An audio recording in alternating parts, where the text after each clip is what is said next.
সালাম শব্দের অর্থ হচ্ছে শান্তি। তো এই সালামের শুরু হয়েছে কোত্থেকে? পৃথিবীর সর্বপ্রথম সালাম কোত্থেকে চালু হলো? আমরা যে সালাম দিই পারস্পরিক, এই সালামের উৎপত্তি হচ্ছে হযরত আদম আলাইহিস সালাম থেকে। যেহেতু তিনি হচ্ছে পৃথিবীর প্রথম মানুষকে আল্লাহ সালাম শিক্ষা দিয়েছেন।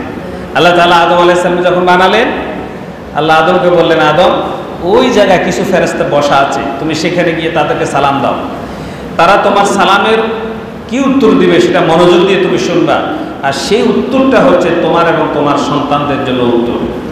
আল্লাহ রাব্বুল আলামিন আদমকে যখন বললেন, আদম ওই জায়গায় কিছু ফেরেশতা বসা আছে, তুমি সেখানে গিয়ে সালাম দাও।